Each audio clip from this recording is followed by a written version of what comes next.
Right, good afternoon everybody. Thanks for inviting us first of all, and thanks to the warm-up act. Just a little bit, first of all, I'm here really wearing a couple of hats which I want to touch on very briefly. One is the chairman of the Blackpool Centre for Unemployed, and another is director of a new organisation that we've set up with Stuart called the ACT Community Partnership. And I'll just touch on that at the end, and I won't go into too much detail, I promise, Tony, I won't go over. I'm a volunteer with the Blackpool Centre for Unemployed as chairman, but my background is very much within adult education. I've worked within further education for the last 17 years, working on a number of Union Learning Fund projects, and my paid job, when I get time to do it, is I manage adult education contracts across the North West and Northern Ireland. And so we're bringing some of that work together to try and widen out our services to try and best support the community. Blackpool Centre for Unemployed has been going in Blackpool now for 40 years.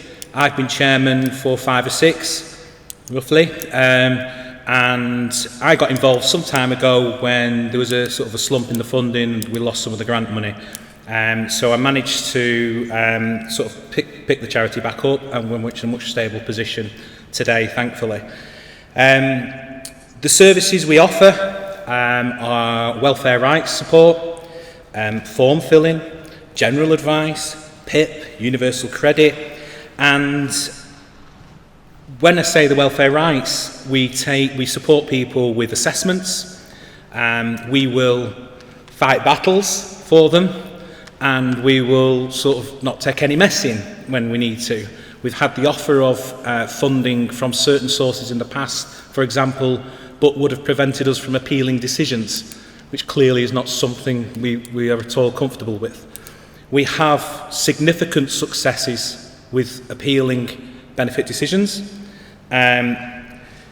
This week alone, we have been successful in about £22,000 worth of reclaiming benefits for clients, including back payments. So we were doing the exercise a couple of weeks back, and we've supported, we've brought roughly about £70,000 back into the economy as a result of our intervention in supporting people getting the right benefits, and also obviously being able to challenge incorrect decisions, or what we believe to be incorrect decisions. So we have a great team, Adam and Kate, who predominantly work at the office, and then some volunteers and the trustees, and we will support people now up to upper tribunal. So we have some law experience within the team as well. We're working very closely with the Child Poverty Action Group as well in some of the campaigning issues, and anything at all that we find where we can help rebalance some of the social injustices that may be going on, we will do what we can. And we do work very closely with the trade unions in addressing that, particularly the local trade unions and the filed and trades councils and things like that, who are also very supportive in helping us address that. So in a nutshell, that's some of what we do as the Blackpool Centre for Unemployed. It's one I'm really proud of, and one that's very much needed. We will take referrals from any source. We do not charge. We, like others, I'm sure here today, we're constantly in that battle for funding, but some of the steps we've been taking recently, we're hoping to try and redress that balance a little bit. As far as referrals are concerned, we're on Facebook, Blackpool Centre for Unemployed, or if you just look up BCFU for short, through the usual social media channels. We have a mobile phone number which escapes me at the minute, which clients can WhatsApp, which is a popular, an increasingly popular avenue for people to get in touch with us now. They may not have money for the phone, they may not have the internet, so most have a phone they can send a quick message from. And again, it's one where we have worked with some NHS partners, and their own teams have sort of WhatsApp using over to us some referrals. So that's available as well, and I will share that through the network after today. Just to give you one very quick example of a client who came in, and it's one that really stuck in my head, and one that drives me and continues to drive me when we do what we do, and we're lying awake at night thinking, why the hell am I doing this? And There was one lady came in, and we just happened to have an open day, and we'd sent out some invitations via some of the surgeries, some of the community centres, the libraries, and we were just having a coffee, as we might have done today, coming in, and this lady walked in the room, and she gulped, and you could see she just faded back towards the door. Unfortunately, someone caught her and literally said, "Oh, just come here, got your coffee here," and had the conversation. That was the first time that lady had left the house in 3 months, and curtains drawn. And when we actually sat down to her and heard the story and heard why she hadn't left the house, and she'd travelled the world previously and everything else, she just happened to descend. I think it was on she was going to a doctor's appointment, and it was on the bus stop on Squiresgate Lane, and she'd spotted it, and that's what. So from there, she's then gone on to get some welfare rights support, which got her some money that she didn't know she was entitled to.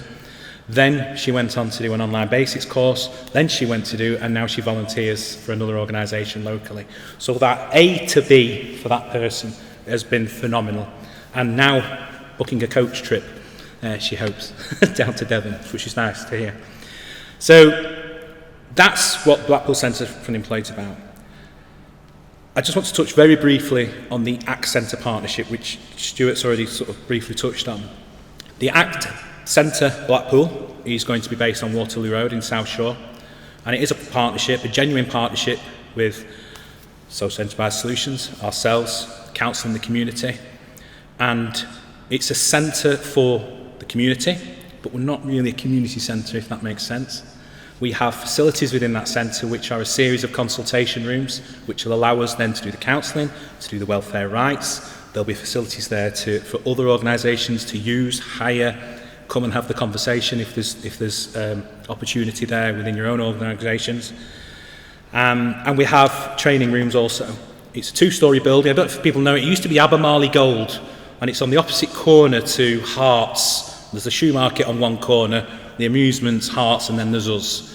So we're a little bit hidden at the moment because we haven't quite put the signage up, but the first floor's been completely renovated, and I would open an open invitation to everybody here today to please contact us and come and pay us a visit and just look at what we've managed to do, because we're super proud of what we've done, and it's only in the last couple of weeks we've started getting people through. As an organisation, we've teamed up with others.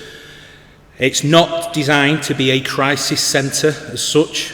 It's designed to help people get from there to there, wherever that may be. And that could be someone who's homeless, looking to get a property. It could be someone that's just lost their job, who needs to get back into work. It could be someone that needs a qualification, that needs to upskill. So we've got everything boxed off. Within that centre, I mentioned previously my work with St Antonys Centre. We will be delivering maths, English, IT, a whole range of vocational courses, CPD courses, to help try and move people on that little bit. And the support network sits within that building as well. So at point of entry, you'll be seen by an individual, a project worker, who will then look at where your journey is heading. Then we will bring either into the building who we need, and we have many friends, thankfully, through the various relationships that we've built up over the years, or more often than not, we do have the skill set within the building as well. So I'm going to leave it there because I'm conscious that I have gone on more than I probably should have done. But I think it's important that you just hear some of that, what we're doing, and how we're trying to engage people like yourselves. Not that we're short for work, but I think it's a much needed necessity within the town that we try and bring people together as much as we possibly can for the greater good of those that we're trying to serve. Thank you very much. So if you've got any questions.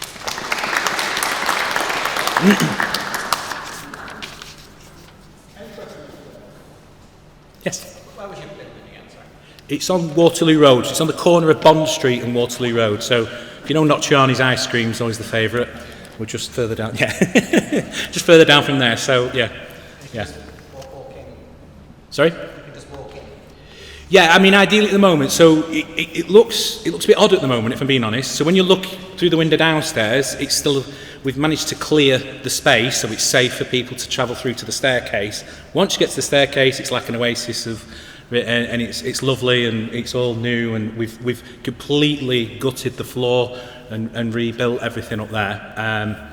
It's been a labour of love over the last 6 months to get to where we've got to now. But yeah, the signage will go up soon, but I'm assuming we'll be able to share with you our plans and details of what's going on within the building as well, because we're starting to work with other local employers as well around employment schemes back into employment and CPD courses and things like that that will be running from the centre as well to help try and keep the building running and serving. So yeah, we'll make sure everything goes out in the next week or so. Okay. Sorry. Yes. Will you take referrals from FY8? Yes. Yeah. As a centre, we're not going to be exclusive to South Shore. Blackpool Centre for the Employed, specifically, yes, we work across, and we take referrals from regional and national trade unions as well for their members who need help with welfare rights. So thankfully, one of the good things that's come out of the COVID restrictions has been that we really have adapted to actually doing a lot of the phone form filling and even things like that, with some elements of that we can do over the phone then and post the paperwork off and things. So yeah, we're not restricted, and we do work out and about as well. So if you've got facilities where you think actually there might be a demand here for us to run a clinic for a day or 1 day a month or something, more than happy to send the caseworkers to locations and work from there as well. Yeah. Sorry, I missed what you talked about the second organisation. Was it the Accent Partnership? Yeah, so it's the ACT Community Partnership. So the ACT stands for Advice, Counselling, Training. You'll be seeing lots more of that on social media coming up soon. It's just I want to come down and have a look, see what you do. Yeah, probably. Best bet is just pick up the phone. I'll give you my number is, the number for the centre is 01253 523 178. Okay. All right. Okay. Yes, say it. English and IT courses, will they be free? Yes, IT currently we're running are. Maths and English currently are subject to the funding, but I think we've pretty much full that one, but I'm going back to our funders to say, can we do a bit more, please? But yeah, happy to have a conversation. Sorry, one more. The courses you're running, are they accredited by anybody? Yeah, so depending on what course it is, Sitting Guilds, NOCN, everything we do is accredited. We're not one for giving out certificates. Yeah, I don't see the value in that. Yeah. Okay, thank you very much.